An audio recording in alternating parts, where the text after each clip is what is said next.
문재인 전 대통령 거짓말 논란에 휩싸였는데요.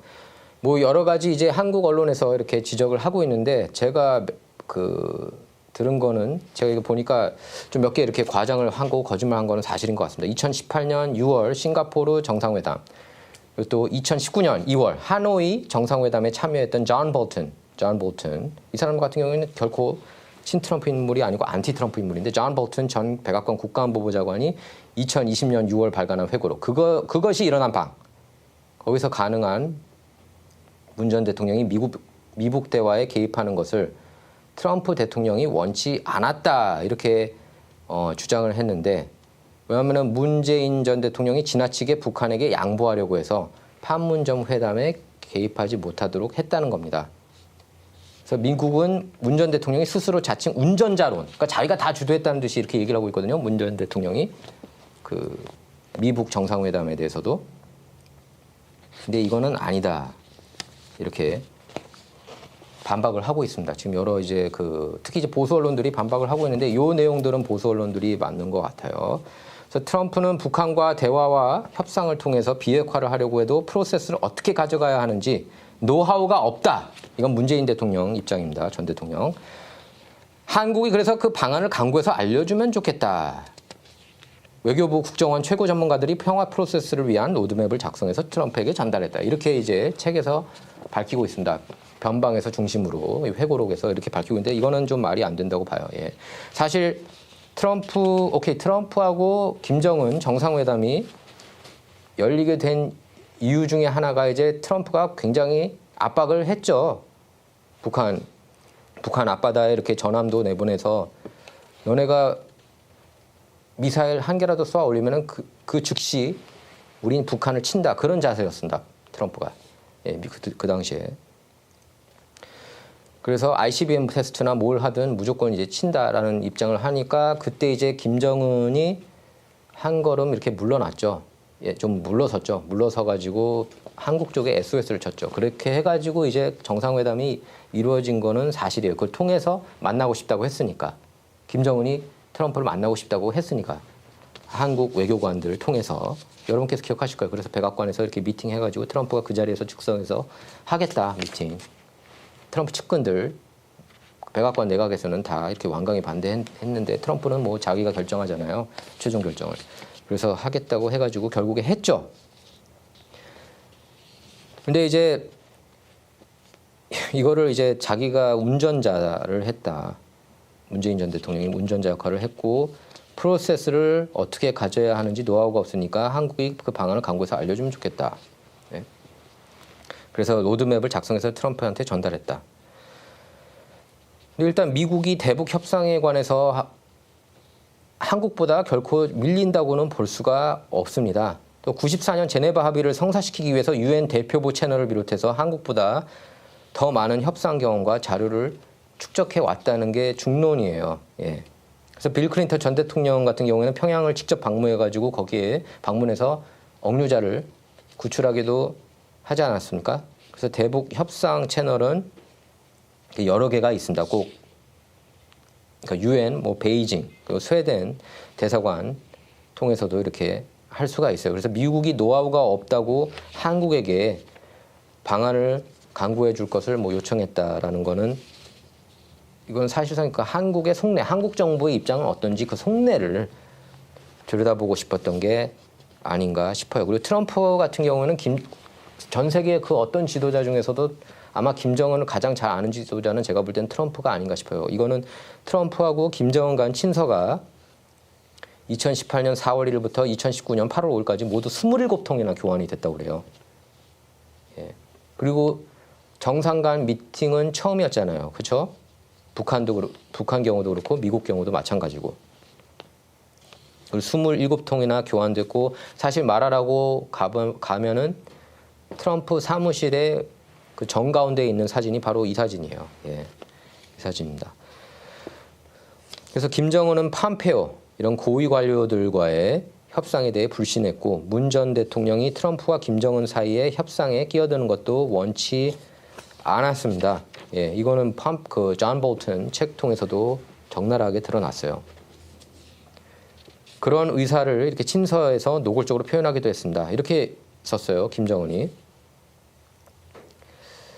각하의 의중을 충실히 대변할 수 있으리라고 생각하기 어려운 폼페이오와 설전을 벌이기보다 각하와 직접 만나 비핵화를 포함한 중요한 현안들에 대해 심층적으로 의견을 교환함이 더 건설적이다. 이거는 이제 그 김정은이 트럼프한테 보낸 친서 중 내용이고요. 2018년 9월 6일자입니다. 그리고 문재인 대통령이 아니라 각하와 직접 비핵화 문제를 논의하길 희망한다. 문재인은 전 대통령 배제하고 싶다. 우리끼리 얘기하자. 2018년 9월 21일 내용입니다. 그러니까 지금 존 볼턴 책을 보면 자꾸 그 문재인 전 대통령이 마치 꼽사리처럼 끼려고 한다. 그런 뉘앙스를 줘요. 그 책을 보면은. 근데 당연히 저는 한국 대통령이 껴야 되는 건 당연하다고 봐요. 당연하다고 보지만 그게 운전자냐 아니냐? 운전자는 트럼프하고 김정은이었죠. 그리고 뭐 트럼프가 어쨌든 미팅을 이렇게 그 요청을 받아준 것에서부터 이렇게 그 두 정상 미팅이 이루어졌다고 할 수가 있습니다. 예. 사실 그 미국 역사상 대통령 중에 누가 만나려고 하겠습니까? 북한 지도자. 트럼프니까. 트럼프 같은 아웃사이더니까 이렇게 직접 미팅을 한 거고 많은 사람들이 이제 기대를 한 거죠. 예. 그리고 어쨌든 이때 이 미팅 이후로 미사일은 안 날아다녔어요. ICBM 테스트 없었습니다. 최소한 트럼프 정부 때는. 근데 이제 바이든 정부 들어서 바이든 정부가 약간 이제 좀 더 안티 북한 노선을 걷고 있잖아요. 그러면서 이제 다시 도로아무 타불이 된 거죠. 근데 이제 트럼프가 다시 백악관에 들어가면 김정은하고 미팅을 또 할 가능성 굉장히 저는 높다고 봐요. 근데 이제 뭐 오늘 저기 보니까 워싱턴 포스트에서는 미군 철수를 협상 카드로 제안할 거다. 이렇게 워싱턴 포스트 군사 칼럼니스트 맥스 부트가 그렇게 글을 썼는데 맥스 부트 글은 항상 좀 의심스럽게 봐야 돼요. 예, 항상 의심스럽게 봐야 돼요. 맥스 부트는 좀 호전적이고 전반적으로 맥스 부트는. 그리고 트럼프에 대해서는 무조건 삐딱하게 나온 사람이에요. 예, 그렇게 아시면 됩니다. 워싱턴 포스트면은 뭐 워싱턴 포스트에서 고용하는 칼럼니스트면 오죽하겠습니까? 그래서 트럼프는 문재인 전 대통령이 미국 정상회담에 개입하려는 것을 반대해서 형식적으로 한국 보관을 내라고 했을 것으로 그렇게 추정이 되고요. 또 존 볼턴 전 보좌관은 문재인이 일방적으로 북한 요구를 수용하는 듯한 입장을 취했기 때문에 문 전 대통령에 대해 매우 불편했다고 그렇게 글을 썼습니다. 자기 책에서. 특히 문재인이 잘못된 거를 하도록 트럼프를 혼란스럽게 했다. 이렇게도 평가를 했습니다. 또 김정은은 2018년 9월 트럼프에게 보낸 친서에서 이렇게 썼어요. 앞으로 조선반도 비핵화 문제는 남조선 대통령 문재인이 함께 하는 게 아닌 각하와 직접 논의하기를 희망한다. 각하와 직접 논의. 각하는 트럼프를 얘기하는 겁니다. 그러니까 시쳇말로 이렇게 우리끼리 그냥 끝내자. 한국 끼게 하지 마라. 이런 얘기죠. 그리고 지금 우리의 문제들에 문 대통령이 보이는 과도한 관심이 불필요하다고 생각한다. 그러니까 문 전 대통령이 과도한 관심을 보이고 있다. 얘기를 한 겁니다. 그래서 그 정상회담 때도 이렇게 문 전 대통령이 같이 이렇게 셋이서 이렇게 만나는 그런 자리를 추진했지만 트럼프 측에서 과감하게 노했고 이렇게 김정은도 노해서 이렇게 미북 정상회담이 이루어진 겁니다. 결국에. 그래서 볼턴 전 보좌관은 회고록에서 2019년 6월 남북미 판문점 회동에 대해서 트럼프는 문재인 전 대통령이 근처에 없기를 바랬지만 문 전 대통령이 완강하게 참석하려고 했다. 또 김정은은 문재인을 위한 시간도 존경심도 없었다. 이렇게 썼어요. 예. 그러니까 사실 북한이 한국을 좀 우습게 보는 건 사실인 것 같아요. 그 대통령이 누구든 뭐 보수가 잡든 진보가 잡든. 근데 이제 미국 정부를 상대로 특히 이제 트럼프한테는 제가 볼 때는 김정은이 공포심을 느꼈던 것 같고 트럼프가 뭐냐면 madman, 그러니까 미치광이 전략, 트럼프의 미치광이 전략이 통했던 거예요. 그러니까 메인스트림 미디어만 보면 트럼프가 무슨 짓이든 무슨 행위든 할 것 같잖아요. 그렇죠? 사실은 전쟁을 그 누구보다 싫어하는 대통령 중 하나고 역대 대통령 중에 최근 근대사 들어서는 새 전쟁을 시작하지 않은 대통령으로 기록된 거예요. 사실 부시도 전쟁 시작했고, 그죠? 오바마도 그렇고, 바이든 때 일단 전쟁이 또 더 터졌잖아요. 우크라이나, 러시아, 그다음 이스라엘, 팔레스타인. 트럼프 때는 잠잠했습니다. 예, 확전되지 않았어요. 그러니까 리더십의 차이라고 봅니다. Peace through strength라는 표현을 많이 쓰잖아요. 트럼프가. 예, 힘을 통한 평화. 그래서 이 만남, 저는 이 그 정상회담을 굉장히 긍정적으로 평가해요. 왜냐하면 어떤 조약도 체결이 안 되지 않았느냐. 그렇게 얘기를 하고 있지만 전 상징적인 의미가 크다고 봅니다. 상징적인 의미라도 큰 거예요. 특히 미국하고 북한 사이에. 그 이후로 어쨌든 미사일 테스트 안 했었고, 트럼프 정부 때 김정은이. 자, 또 트럼프는 평화 프로세스 내용과 로드맵을 전화로 설명하면 페이퍼로 정리해서 보내줄 수 없느냐고 이렇게 부탁하기도 했다. 문재인 전 대통령이 이제 책에 이렇게 쓴 건데, 회고록에 트럼프는 평화 프로세스 내용과 로드맵을 전화로 설명하면 페이퍼로 정리해서 보내줄 수 없냐고 부탁하기도 했다. 백악관 재입성을 노리는 트럼프 측근들이 대거 집필에 참여한 책, 미국 안보를 위한 America First 접근법, An America First Approach to U.S. National Security, 이 책이 이제 5월 9일 출간이 됐는데, 이 책을 보면은요, 모건 오테이거스 전 국무부 대변인, 저도 이분 한 2번 인터뷰한 것 같아요. 예, 모건 오테이거스 전 국무부 대변인은 문재인 전 대통령에 대해 이렇게 얘기를 했습니다. 트럼프는 문재인 얘기를 듣기는 했지만 그가 원했던 것보다 더 북한에 강경한 태도를 취했다. 문재인이 너무 북한에 양보하려는 의지가 강했기 때문에 고의로 그를 싱가포르 회담에서 배제시킨 거다. 이렇게 설명하고 있습니다. 싱가포르 회담 때 없었잖아요. 그죠? 이런 점을 감안하면 트럼프가 문 전 대통령 평화 프로세스에 대해 궁금해하지 않았을 가능성이 크다는 겁니다. 그러니까 괜히 이제 맛보기를 하는 거죠. 한국 정부는 어떻게 생각하는지. 이번 정상회담에 대해서. 예. 그리고 문재인 전 대통령이 김정은에 대해서 예의가 발랐다. 그러면서 남북 공동 정상회담에 대해 자신에게 상의해 왔다. 김정은이 기자회견을 한 번도 한 적이 없다. 어떻게 하면 되는 거냐고 내게 물었다. 기자회견을 마치고 와서도 자기가 잘했냐고, 어떻게 하면 되냐고 물었다. 다음 장면 있나요? 혹시? 이렇게 좀 이 부분이 정말로 이렇게 생각하면은 문 전 대통령이 좀 약간 순진하게 느껴지는 것 같아요. 예. 기자회견을 마치고 와서도 자기가 잘했냐, 어떻게 하면 되는 거냐. 김정은이 그렇게 물었다고 하는데, 예. 글쎄 기자들을 상대해 본 적이 없었겠죠. 김정은이 기자회견 같은 게 없으니까 북한에는.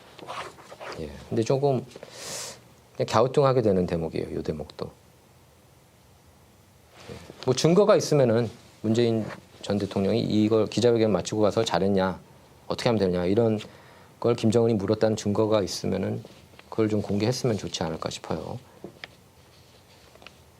자, 또 2019년 2월 하노이 노딜 당시에, 하노이 그 미팅 당시, 정상회담 당시 트럼프하고 미국 협상팀은 북한 제안 내용조차 제대로 이해하지 못했다.